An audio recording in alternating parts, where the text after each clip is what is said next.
Welcome to a basic look, the show where we look at Dungeons and Dragons from a simple perspective. I'm your host, Wally. Today's D&D topic will be the Cleric class. We will look at how they're described in the player's handbook, what the basic abilities are at second level, and some stereotypes, and maybe some ideas. We look at second level because there are less abilities to cover. Abilities get complicated when talking about too many at once. After all, we're here for a simple look. The Dungeons and Dragons Player's Handbook short little breakdown of the Cleric Description says that they are a priestly champion who wields divine magic in service of a higher power. Well, that should have been obvious with the name, but we'll go with it. A cleric can be a powerhouse of damage and healing. Most people see them as a support class. We'll talk about that later. According to D&D Beyond, it is best to put your highest stat as Wisdom. Then you have a choice to make between your second highest, and that can be either Constitution or Strength.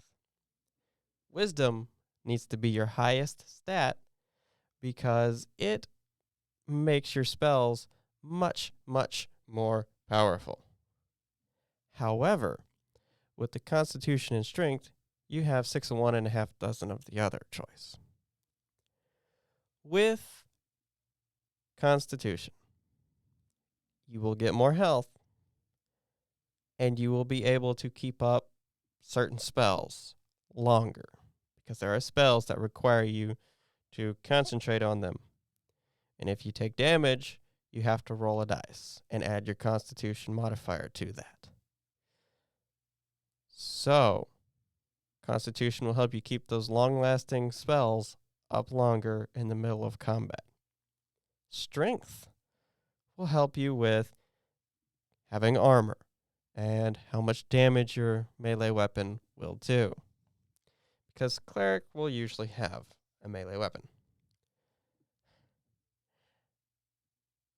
I almost did first level on the cleric, because at second level, the cleric has so many components to think about all the time. However, we're going to talk about 3 of what I might call the main components. First is simple. It's called spellcasting.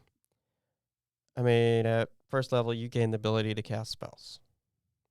It's pretty simple, except everybody has limited spells. And at second level, you only have cantrips, which can be cast actually infinite amount of times, once per turn, but they're weak compared to full spells. First level, you only have first level spells, and you only have a limited amount of times you can cast any first level spell.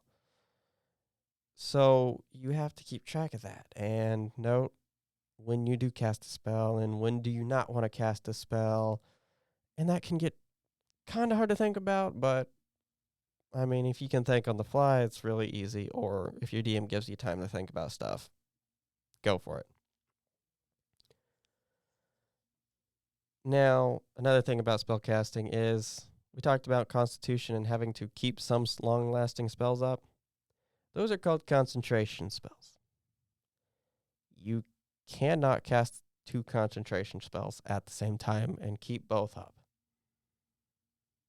And if you receive damage and you don't roll at what I believe is half that damage with a Constitution check, or Constitution saving throw, then you lose the effects of that spell. So if you have a spell out there damaging enemies and one hits you and you lose the spell, you're no longer able to damage your enemies. There's a lot to think about here. Just a warning. Now, also with clerics, you get to what is called a divine domain. basically that is your cleric serves a quote-unquote god, and depending on the god you serve, they're in different domains. And depending on the domain your god is on, there's different spells you get to have permanently in your spell slots without taking up the spells you have to learn. You permanently have these spells, but it doesn't account against the other spells you can learn at the same time. And that's just one thing about the divine domain. Another thing is it leads into a lot of role playing, meaning if you're a cleric of life domain, that means you're not going to take too kindly to people who, I don't know, make undead creatures come alive or anything like that. That's usually against what you like. And then there's even a domain of conquest, which is literally worshiping what you would call a god of war. That can be fun, even for roleplay. Now, at second level, the cleric also gets one of the massive things that sets them apart from about any other spellcasting class, or really any class. And that's Channel Divinity. Channel Divinity can have two effects. And it's super powerful because it doesn't use a spell slot. And the effects are usually extreme. The first effect that every class shares in common is the simple one. It's called Turn Undead. Clerics don't like undead creatures, even the ones in the undead domain. Now, what at second level, you're not actually going to destroy the undead creatures. They have to be a certain far level underneath you, and at second level, that doesn't exist currently. But what it will do is make these undead creatures terrified of you if they fail a saving throw. And the saving throw, let's see if I can remember, or look it up in my notes.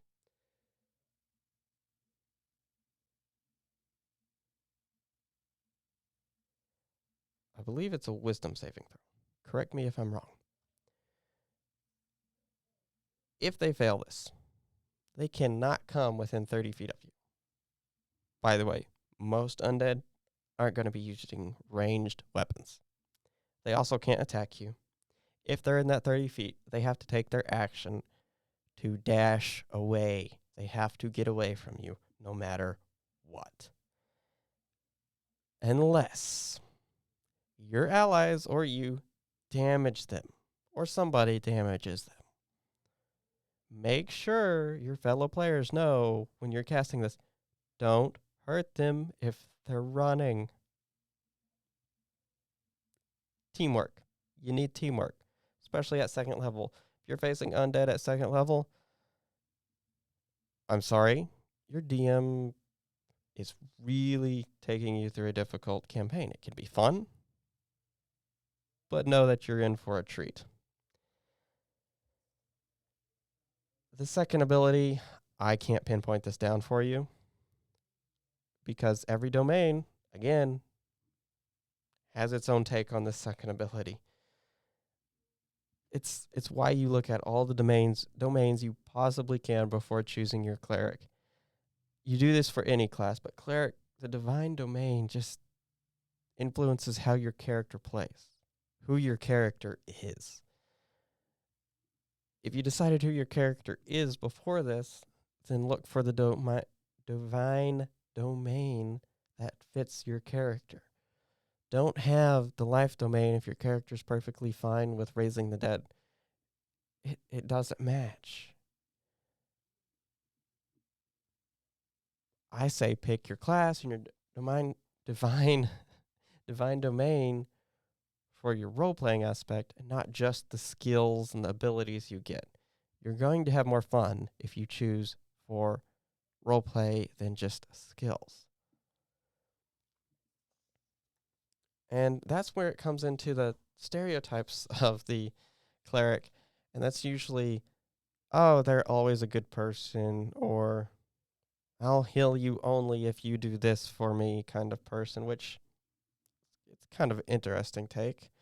A cleric that begrudgingly heals his allies. It's a possibility. Now, another thing to remember is, and a lot of people are bringing this up now, the cleric isn't just a healer or a support class. The cleric can wear pretty heavy armor. He can get in there, or they can get in there and just obliterate the enemy with their melee weapons, not being able to get hit because of their armor, and their spells just tearing people up. They're a really powerful class. But, people get stuck in ruts with them. Oh, you're the healer. Or, well, you should be the healer. You're the cleric. I understand that, but maybe if you don't want to be the healer, you talk to your party beforehand and say, I want to play cleric, but I want to hurt everybody. I want to do damage. I want to do attack. And I think the cleric is best for that, and me and my character. And hopefully they'll understand. If not, maybe compromise is needed. And then we'll look, if you don't want any of the Dungeons and Dragons pre-made gods, I mean, talk to your game master. It should be easy to make up a god. Think about mythology. There's gods of everything in mythology, quote unquote. You could have a god of the harvest. You could have a god of, I don't know, chairs. That'd be fun. Worship the god of chairs. Chairs are awesome. Always make the best chair you can, because it glorifies him. That would be fun. Kind of unique, funny kind of thing, but also serious because obviously real, because he gives your cleric powers. Now, this is where I'm going to ask y'all, if you're watching, to get involved. Kind of just like, think of, if I played a cleric, I would want a god of this, or I'd want a god of trees, although that might be a druid. I want a god of tables. I want a god of food. I want a god of wine. Something like that, Just if you have homebrewed, made up a god for your cleric before in a D&D game, or want to make one up, let me know, because I just want to have fun reading those kind of comments. I also realize there's still a lot to cover on the cleric. There's so much to cover, even at second level. I'm trying to keep this basic. This is as far as I'll kind of go on this.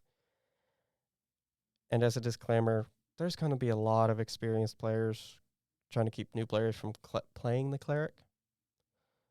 I understand why, because it's complicated. But if you're an organized person, the cleric shouldn't be much of a problem for you. It was my first class to ever play, and I had a blast. And I probably did some of the most damage on my team, as well as keep them alive. They may try to refute that. But, cleric's a fun class. It's also a difficult class. So keep that in mind. Read all you can about it if you're trying to decide if you want to play it or not.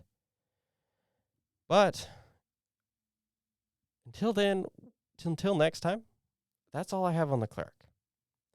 We are going to look at the druid in our next video. And that's going to be interesting because druid can kind of worship a nature god. Almost cleric-y there. But until then, if you want to see my videos when they come out, why don't you subscribe to NWTV7?